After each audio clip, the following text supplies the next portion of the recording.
looking at the rules of stress placement. And the first rule is the fact that affixes do not carry stress. Have that at the back of your mind. And we looked at the word undeniable. The second rule is words that end with tion, sion, ence, ium, ic have their primary stress on the penultimate syllable. So most of the time you have words like information, education, examination, they have their stress on the penultimate syllable. Another part is commission. Here the stress falls on the double MI and leaving the SSION out. And then you have pandemonium. The stress falls on the MO, which is the penultimate syllable. You have democratic. The stress falls on CRA. And then independence. The stress falls on PEN. The same with the word jurisprudence, where the stress falls on PRU as well. Have that at the back of your mind and take note. Sometimes the rules are subject to change, but this rule works with this suffix. Words that end with ITY, ABLE, IBLE, AL, ARY, ATE, PHY have their primary stress on the antepenultimate syllable, which is the third to the last. Example, maternity, judiciary, intensity, manipulate, digestible, photography, remarkable, and professional. So the stress falls on the third to the last syllable. That's where you find the stress of these words. Now for numbers, points of the compass, and food or menu items, the primary stress falls on the second compound words. When we talk about compound words in English language, we're talking about putting together two root words to make one word. Some compounds are hyphenated, where you have a dash in between. Some are written together, and some are spaced. Some are hyphenated, like stepmother, and some are written together. And sometimes some of them are spaced as well. So let's look at some examples. When you have numbers, 62. Remember, it's the second word that carries the stress because it's a number, like 42, 74, and so on. Roast chicken. The stress falls on the beginning of the second word, pepper soup. There, the stress falls on soup, and that word is equally spaced, is hyphenated. The points of the compass, like your northwest, southeast, you have the stress on the second word. Have these rules at the back of your mind. Let's look at the sample questions. It says, identify the word that has the primary stress on the first syllable. JAMB will bring out questions like this. The first, number one, option A, resist, saloon, confirm, and intact. What you must know is, for resist, there is a primary, there's an affix there, that's the prefix RE. And then confirm, CON, is a prefix. Intact, IN, is a prefix in that case. So the answer to that question is saloon. Okay, the stress falls on the first syllable of that word. Number two, exports. Now remember that nouns have their stress on the first syllable. Commute, intend, import. So here the stress falls on the second syllable. Intend as well has the prefix in. Commute, the stress falls on the second syllable. So this word is exports there.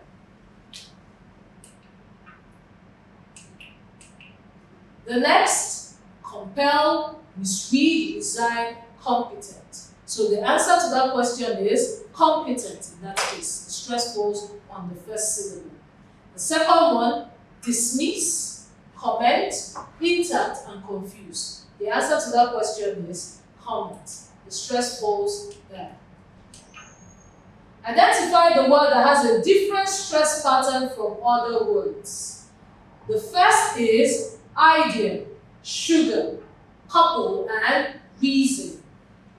All have their stress on the first syllable except the word idea. Now you might look at the word idea and say, oh, it's just letter I.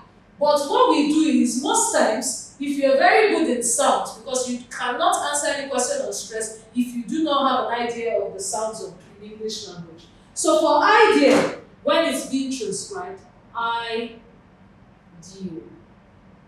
Here. And this is the transcription. So the stress falls here because when you break this, it's not just the ordinary I you're seeing, you're looking at the sound. So the stress falls on that part of the word, idea. The second, invention, disgraceful, calculate, and completely.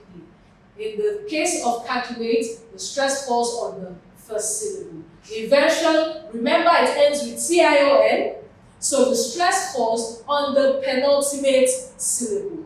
Disgraceful, this is what? Prefix, full is the suffix, so it falls on what? Grace. Okay? And completely, if you remove the ly, the stress already falls on the antepenultimate syllable there because ly is a suffix. Okay? Emphatic stress. Now you have a question. Super Lions scored 2 goals in the first half. Remember, 2 is what is stressed today. And option A says, did Super Lions score any goal in the second half? B, did Superstars score any goal in the first half? C, did Super Lions score any goal in the first half? D, did Super Lions score any goal at all? Now, the stress is on 2. Let's look at option A.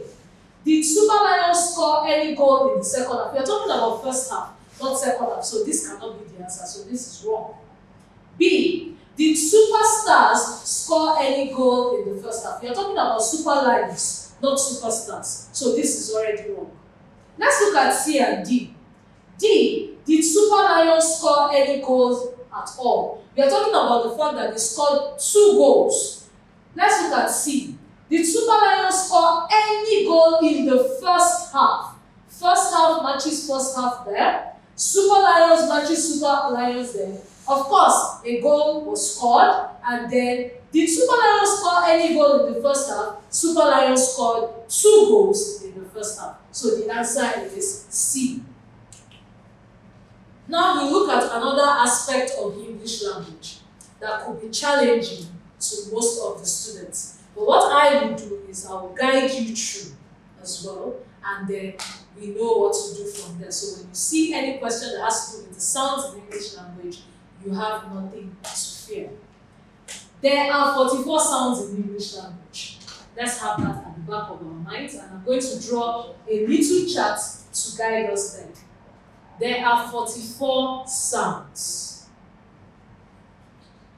in English language. 20 of these sounds are vowels. 20 are vowels. While 24 are consonants. Have this at the back of your mind. Of these 20, 12 are monotones. In some books, you find them as what? Single vowel sounds. While 8 are diphthongs. In some books, you see them as what? Combination vowel sounds.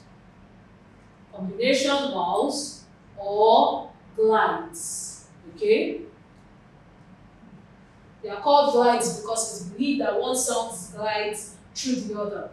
Consonants, we have 15 that are voiced and 9 that are voiceless. All unvoiced sounds. Let's take note of these things. But JAMB will not ask you how many sounds are voiced or voiceless. So have that at the back of your mind. Okay, so these are the consonant sounds. We have 24 of them. There's something you must know in English language. There is no one-to-one correspondence between the sounds of English and the alphabets in English language. Remember, we have 26 letters of the alphabet, and then we have 24 consonant sounds. So the fact that this looks like a P doesn't mean that all the words in English language that begins with the letter P take the P sound or takes the sound. Okay? Have that at the back of your mind. So this sound is pronounced as a P, B. I would aspirate it so you hear me. B. Big, took, or tie. It's also in past tense form.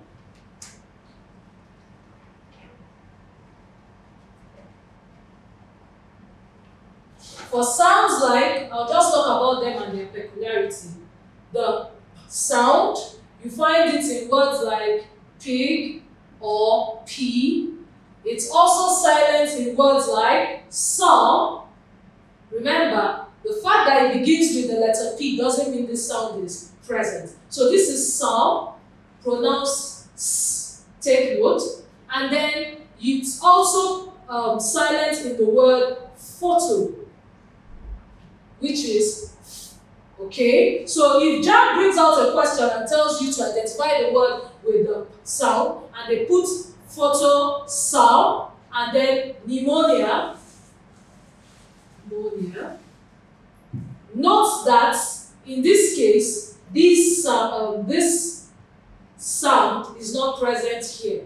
Take note, okay? That's for sound. And then you have B.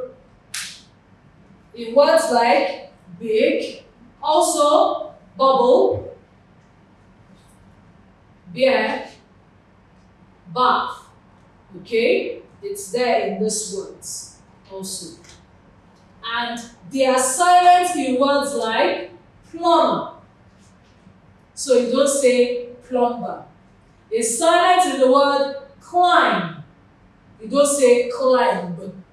It's silent in the word womb. You don't say womb. Nigerians, many people will say, oh, she's trusting and believing God for the fruit of the womb. You don't say womb. It's pronounced womb. And then thumb.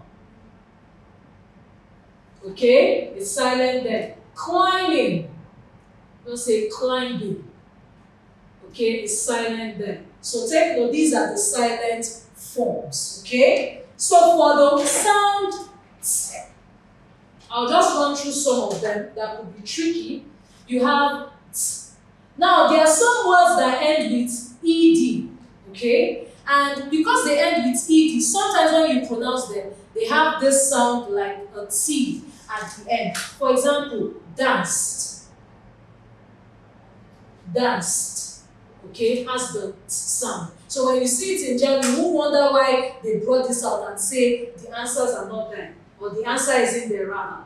Danced, jumped. It's pronounced T at the end. Take note. Okay? Now, there is a TH word, time. I'm sure you must have been told that for labiodentals, most of the words that begin with TH take these two labiodental sounds, this and this. You must have been told that most of the words that begin with TH take this sound. But there are some words that begin with TH that do not take either of these sounds. Rather, they take this sound. For example, tie, Anthony, Esther. So they do not take either of these labiodental sounds. And so we have D in the word rod. Like I said earlier, for the past tense word ED, also there are some words too, when you are pronouncing them, that take the D sound. We would take a quick break and then we'll be right